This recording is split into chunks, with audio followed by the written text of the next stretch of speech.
El punto tercero, ¿vale? Digamos que lo que Newman hace es, va a poner a prueba los dos principios. Va a decir, vale, ¿en qué medida es la Iglesia anglicana católica? ¿Vale? Newman ha dicho, la Iglesia anglicana es apostólica, no lo duda, pero no tiene claro que la Iglesia anglicana sea católica, que verdaderamente pertenezca a este cuerpo universal de la Iglesia, ¿no?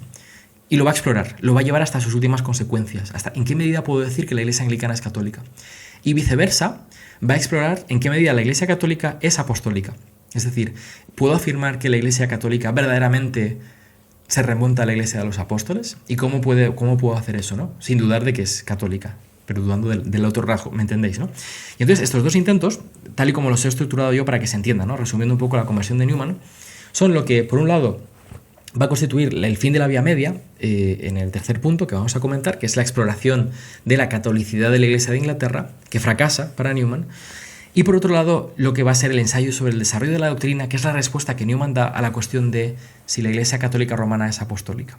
¿Vale? Entonces vamos a hablar primero de la vía anglicana, o sea, de cómo Newman explora esa vía, fracasa, y después vamos a hablar de la vía católica romana. ¿De acuerdo? Que es lo que le lleva a la conversión, que es el punto 5, y aquí concluimos la sesión, ¿vale? Entonces, esta es la idea. El fin de la vía media, ¿vale? El colapso de esta convicción que tenía él. Sin entrar en demasiados detalles, ¿vale? Porque esto lo tenéis en la Apología Pro Vita Sua. Mi intención es daros unas claves de lectura que os permitan adentraros en esos textos que pueden ser más densos. Pero Newman vamos a decir que tiene tres momentos, ¿vale? Tres momentos de resquebrajamiento de esa confianza que tenía él en la posibilidad de una vía media. El primer momento ocurre en verano de 1839, ¿vale? Tiene 38 años. Él dice en la Apología que aquí estaba en el apogeo máximo de su influencia como uno de los cabecillas del movimiento de Oxford. Y tiene un momento en el cual lee una cosa, se pone a estudiar una cosa que hace que le entre en duda sobre la posibilidad de la vía media. Eso es muy interesante. Él nos cuenta en la Apología que él llevaba varios años sin darle vueltas a la controversia romana, no había estado pensando, ¿no?, sobre qué estatus tiene la Iglesia católica romana y demás, y que ese verano, el verano de 1839, él se pone a estudiar, sigue estudiando, ¿no?, los padres de la Iglesia, la historia de la Iglesia de los primeros siglos, y se pone a estudiar la controversia monofisita, de los monofisitas, que es una herejía que brota del Concilio de Calcedonia, en el siglo, no sé qué siglo es, el siglo V me parece, bueno, me corregís si me equivoco, creo que es el siglo V. El Concilio de Calcedonia, que es el que define, ¿no?, pues esta idea de que Cristo tiene dos naturalezas, naturaleza divina y humana, ¿de acuerdo? Sin confusión, sin mezcla, sin etcétera, ¿no? Son dos naturalezas, la relación entre las dos naturalezas de Cristo, divina y humana, que los monofisitas niegan. Como la palabra monofisita significa, si sabéis griego, ¿no?, monofisis sería una naturaleza. Son gente que va a negar que Cristo sea plenamente Dios, plenamente hombre en dos naturalezas, y van a decir que Cristo, Dios, o sea, Dios como Jesucristo, Hijo de Dios, ¿no?, segunda persona de la Trinidad, tiene una sola naturaleza específica, suya propia. Y entonces, bueno, él se pone a estudiar esta controversia, y entonces tiene un momento en el cual él se da cuenta, ve reflejada la situación de las iglesias protestantes del siglo XVI en esta controversia antigua del siglo V, ¿vale? Y Newman dice lo siguiente en la Apología Pro Vita Sua. Esto está en el capítulo siguiente al que teníamos para hoy, ¿vale? Esto no está en el texto de hoy, pero bueno, nos cuenta lo siguiente. Dice: en torno a la mitad de junio empecé a estudiar y a dominar la historia de los monofisitas. Estaba absorto en la cuestión doctrinal. Esto fue entre el 13 de junio y el 30 de agosto. Fue durante este tiempo, durante estas lecturas, que por primera vez me asaltó una duda sobre la sostenibilidad, sobre la posibilidad del anglicanismo. Recuerdo haberle dicho a un amigo el 30 de julio, un amigo que encontré de manera casual, lo sorprendente que era esta historia. Y hacia finales de agosto estaba empezando a sentirme alarmado por los descubrimientos que él estaba haciendo, ¿no? Dice: mi bastión, mi fuerte, era la antigüedad. Y ahora aquí, en mitad del siglo V, tenía razón yo, era el siglo V, me encontraba, tal y como me parecía, el cristianismo del siglo XVI reflejado, como si fuera en un espejo, ¿no? Veía mi rostro en un espejo, y yo era un monofisita. La Iglesia de la Vía Media estaba en la posición de la comunión oriental, es decir, una posición intermedia, semi-herética. Roma estaba donde está ahora, hoy en día. Y los protestantes eran los eutiquianos, que es otra herejía de ese momento. Es decir, están los herejes, los que son medio herejes, que son los él dice, ¿no? Él piensa que la Vía Media, los anglicanos coincidirían con esos medio herejes, y luego Roma estaba tal y donde está hoy en día, sin cambio, ¿no?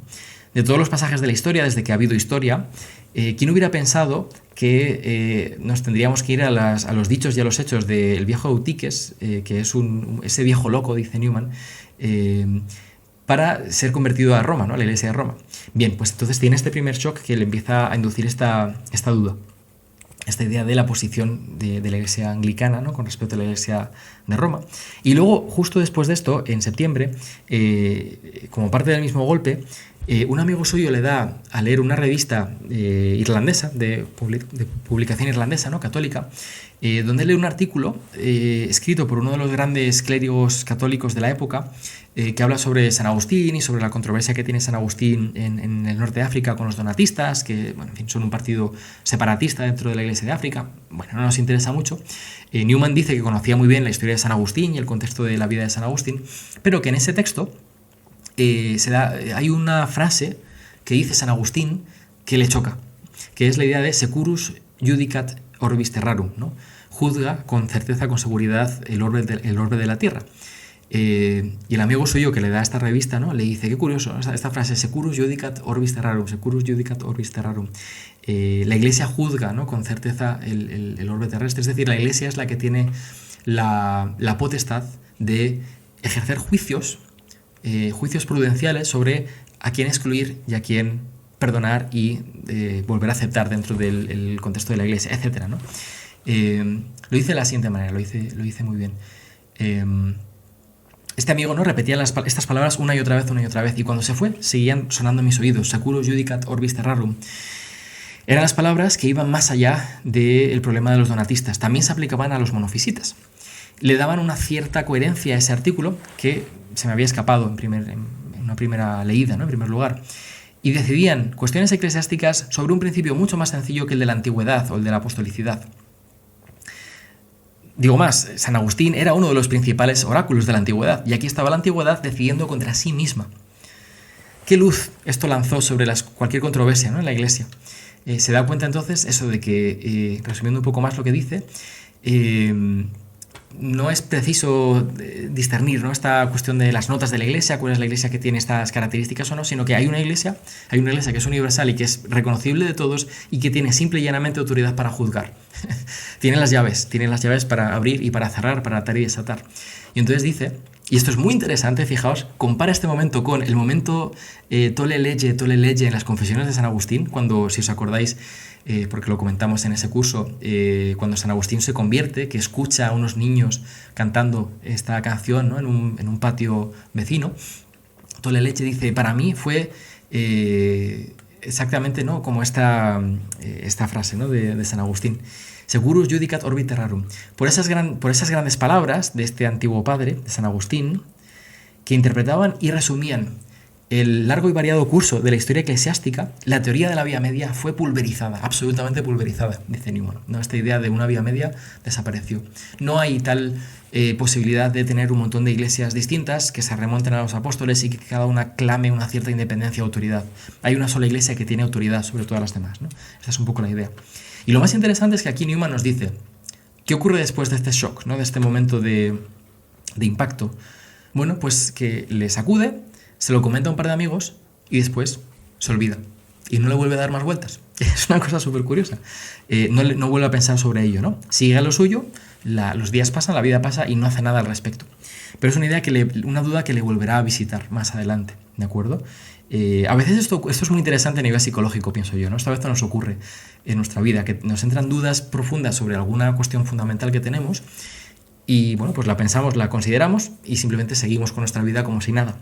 Y luego a lo mejor algún día pues la duda nos vuelve a saltar por otro lado, ¿no? Y eso es lo que le ocurre a Newman. Había dicho que había 3 momentos en los cuales se va a desintegrar esa vía anglicana. El segundo momento es precisamente la publicación del Tracto 90, que es el último de los Tracts for the Times, ¿vale? Que es estas publicaciones que hacía el movimiento de Oxford, que es el intento verdadero que tiene Newman por intentar demostrar la catolicidad de la Iglesia anglicana, ¿vale? Esto sí que está en el texto que tenéis para leer hoy, y espero que podáis entender un poquito mejor cómo encaja en la conversión de Newman este elemento. Este tracto causó mucha polémica porque muchos obispos les pareció escandaloso, mucha gente empezó a criticar, ¿no? Se opusieron a ello, porque es el intento que Newman tiene por reinterpretar los 39 artículos en clave católica, ¿vale? Si os acordáis, los 39 artículos eran este credo, esta confesión de fe anglicana que se escribe en tiempos de Isabel I para apaciguar estos dos polos, ¿no? El polo más puritano y el polo más católico, e intentar crear una consistencia, ¿no? Un espacio que permitiera evitar que el país se partiera en dos, ¿no? Se rompiera.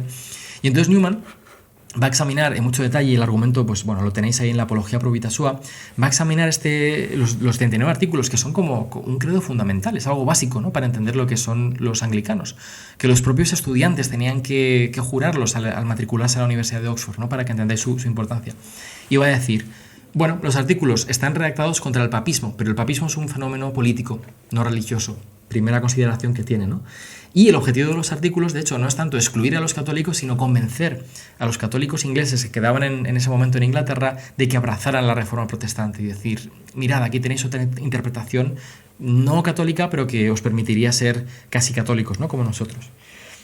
Y entonces, bueno, en resumen, él empieza a hacer una serie de argumentos que le llevan a concluir que los artículos son ambiguos, están redactados deliberadamente para no cerrar ciertas cuestiones doctrinales y que permiten tanto de lecturas calvinistas, luteranas como católicas, y él concluye que la lectura católica es necesaria, fijaos qué fuerte, es necesaria si queremos mantener esa independencia de la Iglesia de Inglaterra, ¿vale? Como cuerpo que se remonta a los apóstoles, de institución divina, etc. ¿No? Él dice que se sigue de todo lo que ha dicho el movimiento de Oxford, que hay que afirmar que la Iglesia de Inglaterra es católica, tanto como apostólica, ¿de acuerdo? ¿Y aquí qué ocurre? Pues que hay un backlash, ¿no? O sea, le da muy fuerte a Newman. Estamos en 1841 y el obispo de Oxford se mete de por medio. Y el obispo de Oxford llega a un acuerdo con él, que es que Newman va a salirse del movimiento de Oxford, o sea, va a renunciar, a su puesto en el movimiento de Oxford, y va a dejar de publicar. A cambio, los Tracts for the Times no van a ser condenados, los obispos no van a condenarlos, tampoco van a condenar el Tract 90, que se consideraba bastante escandaloso. Van a respetarlo, pero el precio a pagar es ese silencio de Newman. Newman se tiene que callar y tiene que dejar de participar en el movimiento. Y Newman acepta, a condición de que se respete y no se condene ese tracto, y él lo considera una gran victoria. Pero pronto va a empezar a ver cómo los obispos, de manera privada o individual, empiezan a atacar ese tracto, aunque no se condena a nivel formal, pero empiezan a haber ataques por su parte. Y eso Newman lo ve como una muy mala señal, ¿vale?